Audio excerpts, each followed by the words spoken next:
नमस्कार साथियों, आप देख रहे हैं द खटक और मेरा नाम आदित्य है। इस वक्त मैं खड़ा हूँ काजरी जोधपुर में, जहाँ काजरी के वैज्ञानिक जो हैं हर बार एक ऐसी रिसर्च करते हैं जिसकी वजह से कई सारे किसानों को फ़ायदा होता है। मेरे पीछे आप देख रहे हैं कैक्टस, यानी वो पौधा जिसे कांटों वाला पौधा भी कहा जाता है, कांटों वाला पेड़ भी कहा जाता है। लेकिन अगर मैं कह दूँ कि ये कैक्टस जो है कांटे रहित है, यानी इस कैक्टस में कांटे नहीं हैं। राजस्थान ही नहीं, पूरे भारत की अगर बात की जाए तो कई ऐसे राज्य हैं, कई ऐसे जिले हैं जहां पर बारिश बहुत कम होती है और कई बार सूखे जैसे आसार भी नजर आते हैं। लेकिन अगर वहां पर ये कैक्टस की खेती अगर की जाती है तो उन किसानों को लाखों का मुनाफा भी हो सकता है। एक ऐसी ही रिसर्च काजरी के वैज्ञानिक डॉक्टर कुमावत सर ने की है। सर, मैं इसके बारे में पूरी जानकारी आपसे जानना चाहूँगा। कैसे ये कांटे रहित है और कैसे जो किसान है सूखे में भी लाखों का मुनाफा कमा सकते हैं। बहुत बहुत धन्यवाद सर। मैं काजरी से रामनारायण कुमावत हूँ और यहाँ पे काजरी के अंदर मैं चारे प्रबंधन के ऊपर काम करता हूँ। जो हमारे मवेशी हैं, बकरी है, गाय है, भेड़ है, उनके लिए चारे की व्यवस्था करनी है। वैकल्पिक चारे के रूप में हमारे यहाँ पे जो संसाधन मिले हैं, जो हमारी परंपरागत जो थोर होती है उसमें कांटे होते हैं, बहुत बड़ी बड़ी सूढ़ें होती है। मेक्सिको और मोरक्को से जो थोर होता है उसके अंदर कांटे नहीं होते हैं, तो उसको थोर कांटे रहित थोर बोलते हैं या थोर्नलेस कैक्टस बोलते हैं। इसको वनस्पति का नाम ओपनशिया फाइकस इंडिका होता है। और जो पीछे देख रहे हैं, हमारे पीछे देख रहे हैं, काजरी के अंदर दो प्रकार के एक्सेशंस हैं। एक काजरी बोटेनिकल गार्डन, जिसको शॉर्ट के अंदर CBG बोलते हैं, और जो बड़े पत्ते वाला ये है, इसको बियंका मैकोमर बोलते हैं। ये मेक्सिको वहाँ से आई हुई है। किसान भाइयों, जिसे आपके मुरड है ज़मीन के अंदर, पानी खारा है, पानी की मात्रा कम है और आपके पास पशुधन है, तो इस प्रकार की जो आपकी परिस्थिति है, उस परिस्थिति के अंदर आपके हरे चारे की जो आपकी बाजरा नेपियर हाइब्रिड या दूसरी जो अन्य फसलें जिनको बहुत ज़्यादा पानी चाहिए, उसका विकल्प या उसका विकल्प के रूप में आप इसको उगा सकते हैं। बहुत बढ़िया चारा है। इसके अंदर अगर अपन इसकी विशेषताओं की बात करें तो इसके अंदर 7 से 8% तक प्रोटीन होता है। अगर शुष्क पदार्थ या ड्राई मैटर की बात करें तो वो भी इसके अंदर करीब करीब 10% के आसपास होता है, या यूँ कहो कि 8 से 10% होता है, जो मौसम के अनुसार बदलता रहता है, लेकिन हम एवरेज 10% इसको पकड़ सकते हैं। यानी इसको आम इंसान वो भी खा सकता है और ये जो पशु हैं उनके लिए चारे का भी काम कर सकता है। जी, ये जो बात बताई गई है, चूँकि हम काजरी के अंदर जानवरों पर अध्ययन कर रहे हैं, और तो जानवरों के लिए तो हरा चारा है ही है, उसकी मात्रा 30% तक हरे चारे के अंदर हम मिला सकते हैं।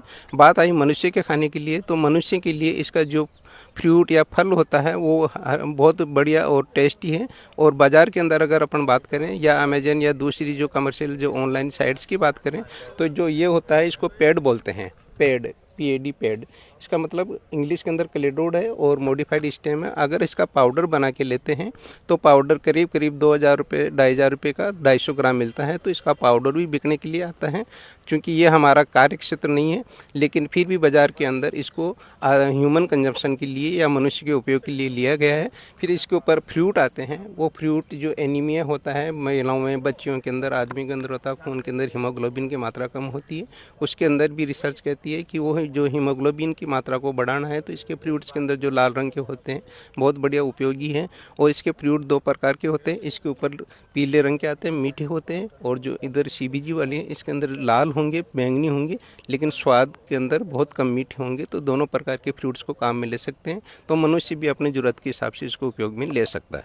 अच्छा, मैं एक आखिरी सवाल आपसे ये करना चाहूँगा कि जब इसकी आप खेती करते हैं, फार्मिंग अगर आप करते हैं, तो कौन कौन सी बातों का जो है वो ध्यान रखा जाना चाहिए? कब कब इनको पानी देना ज़रूरी है? दिन में कितना और महीने में कितना होना चाहिए?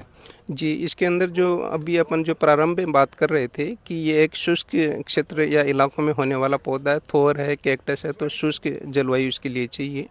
तो अगर इसको लगाने की बात करें तो वो सबसे इम्पोर्टेंट हो जाता है। तो लगाने के लिए दिसंबर जनवरी का जो मौसम होता है अपने राजस्थान या उत्तरी भारत के अंदर, तो आप नवंबर, दिसंबर या जनवरी के अंदर लगाइए। उसका कारण है कि जो ये पत्ते देख रहे हैं ये हार्ड हो जाएंगे, मतलब हार्ड का मतलब है लगाने लायक हो जाएंगे, और गलने की और सड़ने की संभावना कम कम हो जाती है, और चूंकि ठंड के महीने के अंदर जो पैथोलॉजिकल जो लोड होता है वो भी इसके अंदर कम होता है, तो उस टाइम पे आप लगा दीजिए। फिर जो आपके महीने आ रहे हैं, लगाने के 35 दिन बाद में इसके अंदर से नए कल्ले फूटने लग जाएंगे। तो ये एक स्टेम या तना है, मॉडिफाइड जो तना बोलते हैं वो है। इसके बाद में 35 दिन के बाद में, 40 दिन के बाद में इसके ऊपर से 5-5, 6-6 नई नई कोंपड़ें निकलने लग जाएगी, और उसी से अब मान जाएंगे कि लगाने का ये या जम गया है। तो पानी देने की बात करें तो लगाने का जो पहला दूसरा तरीका आता है कि कितनी दूरी पे लगाएं। तो 1 हेक्टेयर के अंदर करीब 5000 पौधों की जरूरत पड़ेगी, जिसके अंदर ज्योमेट्री या विन्यास बोलते हैं। 2 मीटर लाइन से लाइन की दूरी, पौधे से पौधे की दूरी 1 मीटर होनी चाहिए। तो इस प्रकार से 10,000 में अगर 2 का भाग देंगे तो 5000 पौधे 1 हेक्टेयर या 6 बीघा जमीन के अंदर ये करीब लगता है। तो जो हम यहाँ पे मॉडिफाइड किया है कि 1 मीटर पे लगाएं और आपका उत्पादन बढ़ाना है तो हेक्टेयर के अंदर 1-1 मीटर की दूरी पे लगाएंगे, तो इसके अंदर 10,000 पौधों की आपको आवश्यकता होगी। दूसरा आता पानी कब कब देवें। गर्मी के अंदर इसके अंदर अप्रैल मई जून के अंदर ड्रिप या बूंद बूंद सिंचाई से पानी देना होता है, तो उसके अंदर इसको महीने में 2 बार देना है। जुलाई अगस्त सितंबर अक्टूबर तक इसको पानी की ज़रूरत नहीं होती है। नवंबर दिसंबर जनवरी फरवरी के अंदर महीने में 1 बार ड्रिप से इसको पानी देंगे, और साल भर के अंदर 1 हेक्टेयर से 2000 क्विंटल तक हरा चारा आपको मिल जाएगा। बात ये रखनी है कि इसको लगाने के बाद में जो इसकी कटाई होगी वो 18 महीने बाद में होगी। तो आप ये देखेंगे कि 18 महीने बाद में इतनी ऊंचाई पे हो जाएंगे, जितने पौधे या पत्ते तोड़ेंगे उतने ही पत्ते इसके ऊपर वापस आने लग जाएंगे। इस प्रकार से इसकी तोड़ाई करना बहुत ज़रूरी हो जाता है। जितने पत्ते तोड़ोगे उतने ही पत्ते वापस नए आ जाएंगे 2 महीने के अंदर। तो देखिए, ये तो हमने जान लिया कि खेती कैसे की जाएगी, कितना महीने में कितनी बार पानी देना इसको ज़रूरी है, और किन किन बातों का जो है वो ध्यान रखना ज़रूरी है, और इससे क्या क्या बनाया जा सकता है। जी सर, आप बताएं और क्या क्या इसके उपयोग हैं, कैसे किसान जो है मुनाफा कमा सकते हैं, कोई रेवेन्यू जनरेट करना चाहे तो कैसे कर सकता है। तो किसान भाइयों, जैसे अभी मेरे पीछे जो दिख रहे हैं वो 1-1 मीटर का जो लगाया हुआ है वो 1-1 मीटर का है, आज ही लगाया गया है। और इसको लगाने के लिए जो आप देख रहे हैं कि आधा और या 30% जो इसका भाग था वो ज़मीन में डाल दिया, और ऊपर बाकी ऊपर रह गया। और अब महीने भर बाद में इसके अंदर से नए कोंपड़े लग जाएंगे। जो सवाल पूछा गया है कि उसके क्या क्या उपयोग हो सकते हैं, तो हमारे उपयोग तो केवल पशुधन पशु चारे के लिए थे, लेकिन जो लिटरेचर के अंदर है इसके अंदर बोलते हैं 5 ऐप। तो 5 ऐप के अंदर जो अपन बात कर रहे थे, जो पुरानी बात हुई उसके अंदर बोल रहे थे कि जो फोडर चारा, फूड, जो फ्रूट्स के बारे में मैंने बताया, या इसका जो पाउडर लेते हैं।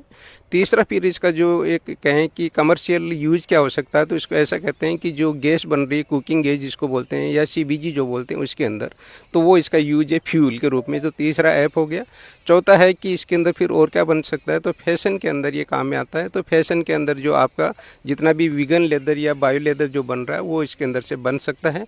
और पांचवा आता है कि आखिर में इसका और उपयोग क्या हो सकता है, तो आप ये कह सकते हो कि ये फार्मा के अंदर जा सकता है। तो फार्मास्यूटिक्स के अंदर या कॉस्मेटिक्स के अंदर इसका उपयोग हो सकता है, जो इसको एलोवेरा की जगह काम में ले सकते हैं। या यूँ कहो कि बहुत सारी चीज़ें ऐसी होती है जो इससे भी बढ़िया इससे प्रोडक्ट्स बन रहे हैं। फेस मास्क हो गया, हेयर जेल हो गया, और दूसरे प्रकार के कॉस्मेटिक्स या दवाइयों के अंदर इसको काम में ले सकते हैं। तो ये इसके औद्योगिक या कमर्शियल उपयोग और हो सकते हैं।